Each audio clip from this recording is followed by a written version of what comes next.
you are an entrepreneur, a professional, a speaker, or a coach, and although you've come a long way, it's time for you to take it to the next level. We've got you. This is the Author to Authority podcast. We'll help you use authority and influencer marketing to build your business stronger and faster by publishing a book. You'll hear from guests that are thought leaders in sales, marketing, networking, communication, social media, promotion, and business leadership. Let's do it. This is the Author to Authority podcast. And now your host, the extraordinary word ninja, Kim Thompson-Pinder. Welcome to the Author to Authority podcast. And today, lead gen, the one activity that we're all kind of like, yeah, we know we need to do, but then you don't do it. But then you start running out of prospects. So then you got a lead gen. So today we're going to be talking with Jennifer Tamborski on lead generation unleashed. And I am so looking forward to today's conversation because there's times where my lead gen could use a little bit of work. I definitely think we all feel that. Now, Jennifer is a seasoned digital marketing strategist. She specializes in empowering business owners with innovative marketing and tailored digital strategies.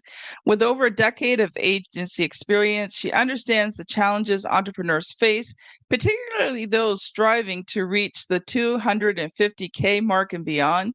Jennifer focuses on providing actionable insights and guidance to help businesses surpass their goals and scale their business without overstretching resources. She's the go-to partner for turning big dreams into tangible realities. Welcome to the show, Jennifer. Thanks so much for having me. This is one of my favorite topics. So, Jennifer, I'm going to ask you the really obvious question first off bat. Let's just get it right out of the way. Is it really possible to have, continuous lead generation so that you are, your business is always building and you're not doing the roller coaster? You have lots, you get business and then it drops, then you got no business and then you're struggling to get more business. The roller coaster is exhausting. And so many of my clients, when they come to me on that roller coaster, it is possible to have consistent leads in your business, to have sales calls daily or weekly, depending on what your goal is. That is all possible when you set up a system that works while you sleep. Man, having things work while I sleep, man, that's a dream. It is. It's a dream for so many of us. And I think the hardest part, I think people struggle with the most when it comes to that kind of system, knowing what to say to get people into the system, what to give them to get them in there. And then I think what scares people the most is technology. Like, how do I set it up? What do I do? Where does it go? Like, how does this work? And I have so many clients and testimonials and case studies. We have literally done that set up a system in their business that has consistently brought in leads on a daily basis so that they have people to sell to, which is our whole point, right? Because there's a really simple formula. Consistent leads equal consistent sales equals revenue growth. That's a real simple formula for you. The funny thing is, most of us do not get into entrepreneurship because we want to sell. Yeah. It's because we either have an amazing product that helps others, or B, we want to serve people in a certain way. And then the reality of sales kicks in when you don't have people to sell or serve to and you don't have any money coming in, which then it becomes a hobby, and hobbies are expensive. That is, I say that all the time in my own podcast. If you are not consistently selling your business, you have no revenue coming in. If you have no revenue, you have no business. It's just an expensive hobby. Yeah. Which Okay. I think if people look at sales from a different perspective, it helps a lot, right? Yeah. So many think of when they think about sales, and I was one of them, like I used to have a belief that I couldn't sell. Like it was a deep rooted belief. Because when I thought about sales, I thought about that salesman from the used car lot. Like that's what people think. That's what they conjure when they think about sales. Now, I'm not a sales expert. I'm a lead generation marketing expert. And as a business owner, I've gotten to learn how to sell and be comfortable with sales. All it is providing a service to somebody who needs it. And the monetary exchange is an exchange of energy, right? I give you value. I teach you. I help you create what it is you're looking to create. And in return, I get to live the life I want to live. You know, when you said salesman, I don't know if you're old enough to remember this, but there was a show, I think it was back in the 70s, early 80s, but it was called WKRP in Cincinnati. Cincinnati. Yes, I know exactly. And Herb Tarlick. Yes, that's exactly it. When people think of sales, that's what they think of. Now, if we correlate sales back to leads, what if you had a system in place that warmed them up enough that when they got onto a sales call with you, it wasn't sales. It was literally just walking them through the buying process because they already knew all about who you were, what you do, who you serve, how you can help them. That's what really happens when you use marketing really effectively. You know what? I love that. And I loved how you used the term warm up, because in today's world, we are in a relationship economy. And, you know, if you are, you know, a consultant, a professional speaker, coach, you know, and you're, you know, trying to build your business, you've got, you know, you're trying to sell services and products, maybe even higher end services and products, that can't be done on just they see you a couple of times and whatever. Like there has to be relationship. There has to be that know, like, and trust factor, because, you know, nowadays, if somebody's going to invest that much of their hard-earned money with you, they got to know beyond a shadow of doubt, because there's so many other options out there for them. Yeah. And that's really with every business and every marketing, no matter what level you're at. If we think about it from, let's just think of, I used this on my podcast recently, Nike. People didn't buy Air Jordans because they were a Nike shoe. They bought Air Jordans because Nike partnered with someone who already had your know, like, and trust in the bag. So you bought based off of them. This is relationship marketing, which is one of my very favorite topics, has been something that has gone on for millennium when it comes to business. It's just become so much more profound today because we have so much noise going on in the digital space that it really does become much more important and critical to create a relationship with your clients or with your audience. And it doesn't have to be you reaching out to them and having a conversation with them all of the time. That's the beautiful thing about relationship marketing and connecting it to digital marketing, is that you can create an automated system that still makes them feel like they are connecting with you without you having to chase that lead and have a conversation one-on-one with every person on the planet. Love it. Love it. Audience, we're going to take a very quick ad break. I want to share with you about the create and scale method that you can use to write books that turn readers into clients, and then use that book to scale your business. We'll be right back. Writing and publishing a book that converts readers into client and scales your business is hard, but it doesn't have to be. Get my free checklist at bit.ly/create and scale that will show you what you need to do to have your book become a well-converting lead generating tool. Welcome back. Jennifer, I have just been so enjoying this conversation.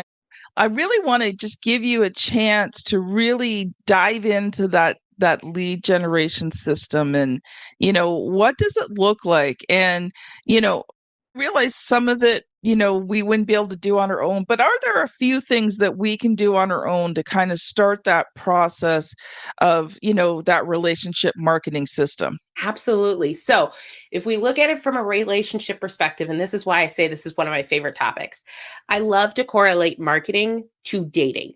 If you look at the same, it's very similar in a process, right? When you go to date somebody, you're introducing yourself to them, you're warming up to who they are before you actually start this long-term dating, and you want to eventually, hopefully, commit in some way, shape, or form. So I actually have 5 steps to the dating your ideal client process, which really helps to break it down into understandable terms for everyone. So if we start with the introduction phase, and these are all things that you can do all by yourself, you don't necessarily have to have someone to set it up for you. Introduction for me is understanding who it is you want to meet. Dive really deep into who your ideal client is. Help really understand what the problem is that you serve for them, how you're going to get them into your product, service, or solution. Then we go into what I like to call the flirting phase. And this is all about content. Create content that speaks to your clients, whether that's a book or a podcast or reels or blog posts, whatever that is, however your audience consumes information, you want to be there. But you don't want to just be there with anything. You want to be there with things that are really going to connect with them. The hooks that really speak to them and draw them into your world so that they're ready to take the next step, which is called the dating phase. And that is where you start capturing those leads. It does not have to be complicated. Yes, there's technology involved when you're automating this process, and you can hire somebody to take care of the technology. The biggest thing with this step is having a really amazing lead magnet, something that you provide of value that is incredibly important. It's a small micro problem that you solve for your clients. Bring them in, you warm them up through the dating phase, which will take them to the commitment phase. That's where they buy from you, which is what everyone is looking for. Having that again set up so that it's easy for your clients to buy from you is incredibly important. And the last phase is what I like to call keeping the romance alive. Because like with every relationship, you want to continue communicating, continue marketing. It is so much easier to sell to someone who's already bought from you than to continually find new audiences. So in this phase, we look at things like your value ladder. How are you going to continue to solve problems for your clients? Or we look at turning your clients into raving fans to promote you everywhere. Yes. It's a really simple system that can help you to generate leads every day and turn them into clients. Oh, man, you unpacked a lot there, and we could take a really deep dive into that. But something I was thinking about as you were talking. So, what would be some practical things that, our audience of consultants and professional speakers and coaches, excuse me for a sec. Oh, the back of the throat got dry. What would be some practical things? So if someone's thinking of setting up, this kind of system, what would be some practical things that you would want them to do ahead of time to get ready? So, let's say that you've connected with someone, you're going to work with someone, you're getting ready for the first call, and you say to them, Tim, before we meet, here are a few things I want you to have done. What would be those few things? Know your niche. What do you do better than anyone else? That's all your niche is in the simplest terms. It's what you do better than anyone else.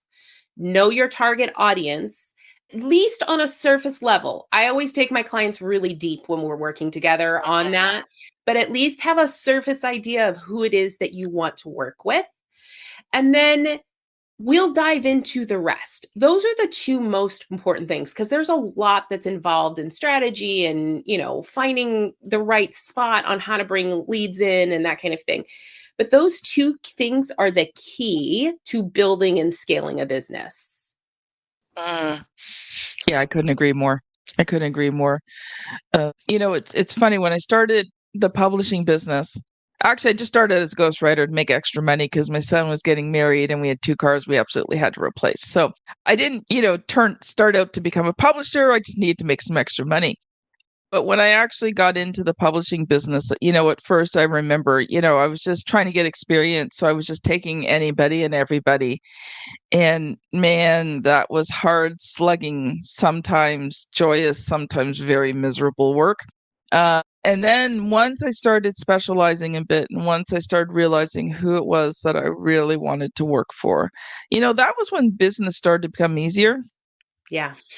Yeah. And I can't say always easy because every time I go to grow and there's new skills and new things and we're finding down that niche even more and all that, But the beginning, I could say, of really, being able to build the business was when, I niched down and really figured out who it was I wanted to work with.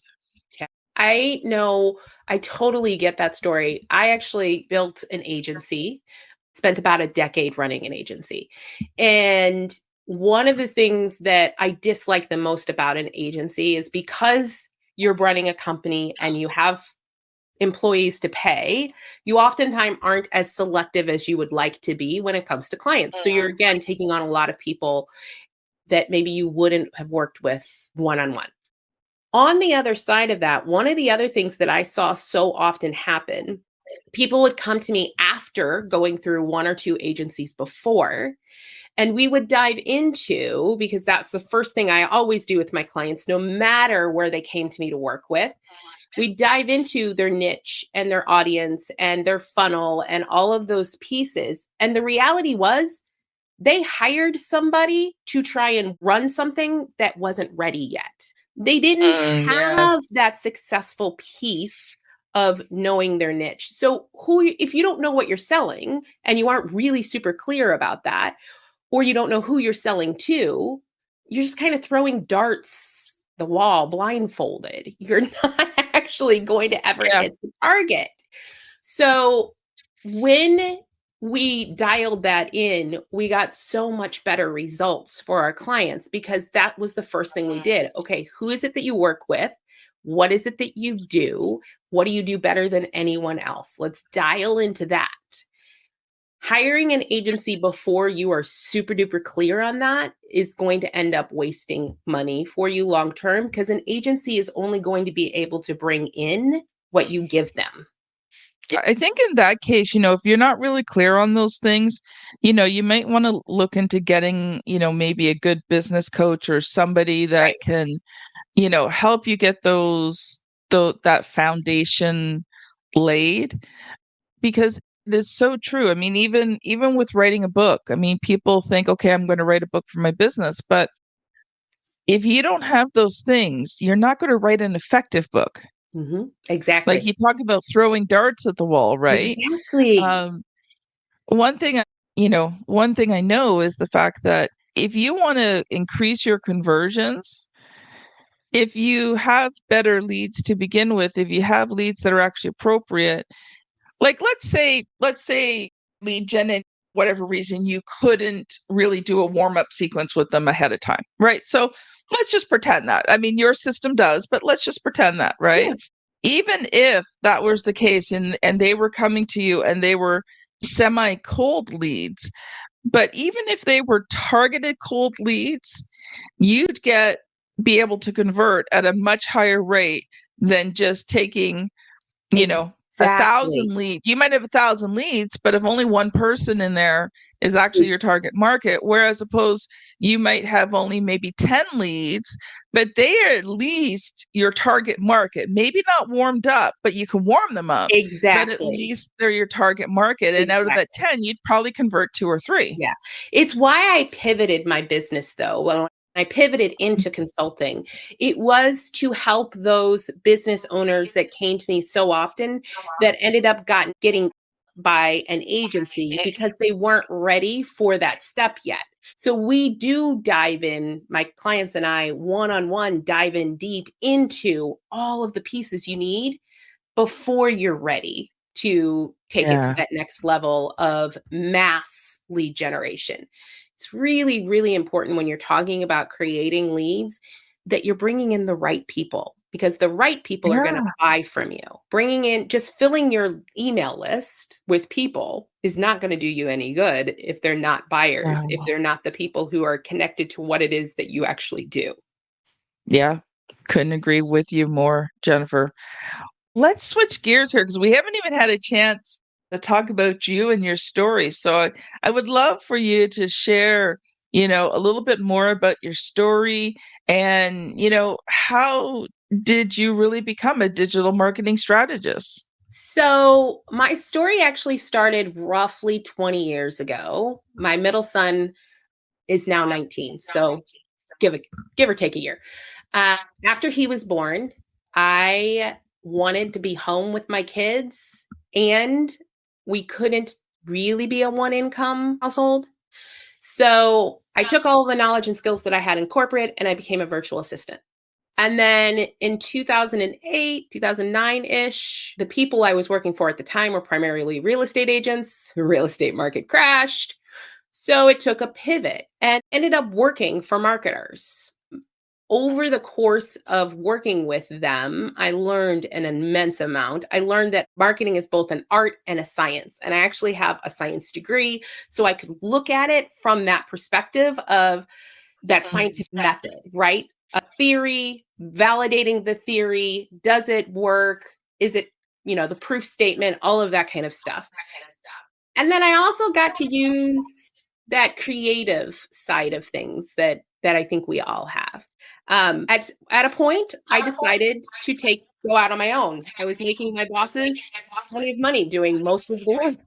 So it was time for me to create my own business as a digital marketer. So I spent the last decade-ish running a digital marketing agency. And one of the things that ended up happening, an agency wasn't a great fit for me. I ended up burning out. I got to the point where all I was doing was working. It felt like my business was kind of consuming my life. So took a step back and really reassessed, what is it that I love to do? And I love working with coaches and consultants, course creators, authors, speakers to help them grow and scale their business. And I love working with those that are in the earlier stages. They're not quite at that $500,000 and $1 million mark. I'm able to help make a tremendous impact in their business by doubling and tripling their current revenue in a way, and helping them to scale in a way that's sustainable for them, so that they don't end up where I was, which is burning out yourself. Oh, so something I was thinking of when you were talking was, having switched from working in an agency to having your own agency, did you find that it was different? Because obviously, when you're working in an agency, you're just staying in your lane. But did you find, going down now this entrepreneurial path, was it what you expected, or was you kind of like, it absolutely I didn't was realize not it was what going I to be like expected. this? It was so beyond what I expected. Because you're right, when you're working for other people, you just go in, you punch your time clock, you do your thing, whatever that thing is. When you're running your business, you are the captain of the ship. And so there's all of these moving pieces that go along with running a business. And as an agency, it almost quadruples, because not only are you the captain of the ship, you also need to understand how every piece of it works together in order to get your clients the results they're looking for. So yeah, there was a lot of weeks where I would work 60, 65 hours a week, making sure that all of our clients were taken care of and all of the things and launches were going off well and all of that kind of stuff. It was so far beyond what I thought it was going to be. Yeah, I hear you. I hear you. That was kind of like I found for me it was a lot of feast or famine. And then, people are telling me I'm working too much. I need to bring on people. And I'm thinking, I'm barely making any money myself. How do I bring somebody on when I know I don't even have consistent money coming in? But, God is really good because thankfully I had a best friend who wanted some part-time work, who loved me, who is one of the most amazing editors I have ever seen. And, she had owned a small business herself. She knew what it was like. So, when I brought her on, now I did everything. I always made sure she got paid. I may not have gotten paid, but she did. I feel But that. she Yeah. understood that if, there might be times that I might have to be a couple extra days before I could pay her. But, that was such a blessing when I could bring somebody on who could, take on at least the one thing that I was the weakest at. Yeah. And editing was that thing, Yeah. writing, all that other kind of stuff I could do. And okay, I'm not the greatest graphic designer, but I knew how to use templates and there was things that I could do to make a pretty decent cover. But, the editing was definitely not, I mean, I was okay at it. It Yeah. wasn't horrible, but when you're publishing somebody's book, you don't want an okay editor. You want a really good editor. True And story on that she was a one. good editor. She's so detailed oriented, and eventually she actually became the book project manager for the company. And at one point she needed full-time work. I couldn't give it, so she had to find something else. And we are still the very best of friends. And what year is it? 2024? Yeah. Oh my stars! It's been almost 40 years. That's awesome. We've been friends for almost 40 years. So That is yeah, fantastic. but I think that's the way a lot of business owners go though with their business, right? They don't necessarily have an understanding of what it means to scale. Like you can't scale by yourself. Let me rephrase that. You can scale as a solo producer. Like if you're a coach, a consultant, that kind of thing, you can scale your business model. But doing all of the work in your business is not physically possible. So it comes to the point where you do get to look at outside resources of what is it that I hate? Let me give that up. Right? Whether that's your bookkeeping or your social media posting or whatever that might be, you can definitely bring in resources to help you with that. Love it. Love it. Love it. Okay, we got a few minutes left there, Jennifer. So I think what I'd like to do is just let's touch back again on that lead generation and let's dive in a little bit into that very, very, very, very, very, very, very first stage, sort of that introduction. Talk to me a little bit more about what that looks like. Yeah. So in your introduction phase, this is where you're setting up basically your marketing plan. So you're going to dive really deep into who you are, what you do, who you serve in the simplest terms. The other thing that you really want to look at is the entire customer journey from start to finish. What does that look like? Map it out every step of the way, because that'll help you to be able to communicate with your audience based on the stage they're at within getting to know you. And the final piece in the introduction phase is your KPIs. What are your key performance indicators? I know nobody likes numbers. In fact, people mostly hate numbers. But if you don't know what your goal is, how do you know when you get there? If you don't know, if you want your leads coming in at $3, but you don't actually write that down and they come in at $5, but they're really quality leads and you've sold 6 people out of that $5 lead, is that $3 one really important? You really have to set what's your most important key indicator and what those numbers look like. See, I love numbers. I know. I do too. I do too. But I have so many clients that are afraid of them. They don't want to look at them for whatever reason. Yeah, me, I look at it and go, yes, that one's a little bit closer. That one's not. What do I got to do with that one? To make small tweaks along the way, right? If you know your goals, you can make tweaks to if you're running ads, you have these, or if you're running organic, what are your post interactions or your YouTube channel growth or whatever that might be for you. Understanding what's working helps you to double and triple down on it. But if you don't look, you don't know. And then you run off of feeling, and feeling is never going to actually work, because I will guarantee you 90% of the time, your feeling is wrong. It's what you liked. It's not what necessarily worked. It's funny you said that, and we'll just start to close off with this, because when I work with my clients and we design their covers, we usually have 2 or 3 covers specifically designed for them to choose from. And I'll say to them, listen, now you're at the point, and we'll refine them out a little bit, right? But I'll look at them and I'll just say, listen, we're now at the point you need to send this out to, you need to send it out to your target market. You need to, get it out on your social media channels. You need to get feedback, and you need to let them vote on which one they like best. And it's always, but I like this one. Yeah, I know you do. But that may not be the one that resonates the most with your audience. Right. You've got to figure out which one they like best. Now, by the same token, I also tell the clients that, ultimately it's your book, it's your decision, and you have to be happy with the cover, but at least put it out there and see what people are saying. And most of the time, it's not the one they like. Yep. Even when I was doing my own books, I put it out there.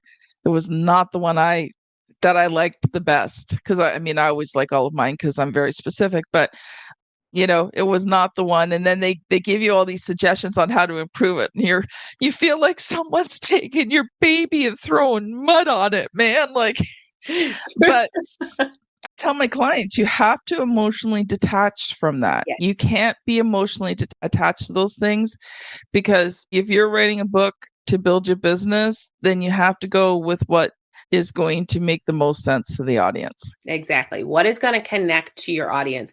Because one more little caveat here. Your audience actually doesn't care about you. I know that's a harsh statement. They don't. They care about what you can do for them.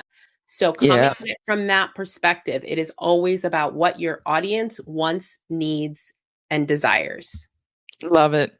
Jennifer, we have enough time for you to give one final thought. And then if people have enjoyed this conversation, how can they connect with you? So my final thought is going to go back to that equation I gave you earlier, right? Consistent leads create consistent sales, and consistent sales create revenue growth. It can be done in a way that lets you live the lifestyle and have the business that you've always dreamed of. And for those of you that are interested in connecting with me, you can always reach out to me or listen to Marketing Matchmaker. That's my podcast. It's on YouTube and all of the podcast platforms. You're welcome to head over there. But if you want to have a conversation, head over to virtualmarketingexpert.com and you can reach out to me on that website. Love it. Thanks so much, Jennifer. Audience, if you have enjoyed today's episode, I suggest that you just scan back, maybe 10 or so episodes to episode 468 with Jason Pearl, How to Supercharge Your Revenue Growth. If you are watching on YouTube, you know the routine. My daughter has placed it on the screen here somewhere because she promises me that she does, and I believe her. So you can click on that there, or if you're listening in your favorite podcast app, just get that finger going and scan back a little bit. Thank you so much for listening today. It is always an honor and pleasure to be here and to have these conversations and to serve you in the best way that I know possible. Have a great day, everyone, and we will see you on the very next episode. Bye now. You've been listening to the Author to Authority podcast. The extraordinary word ninja, Kim Thompson Pinder, has helped over 200 entrepreneurs, professionals, speakers, and coaches write and publish their books that have become incredible marketing tools for their business. And many of those have gone on to become Amazon best-selling authors and have used their books to land high-level clients and get on big stages. We hope you've enjoyed the show. Make sure to like, rate, and review. And we'll be back soon. But in the meantime, hit the website at www.author2authoritypodcast.com. See you next time.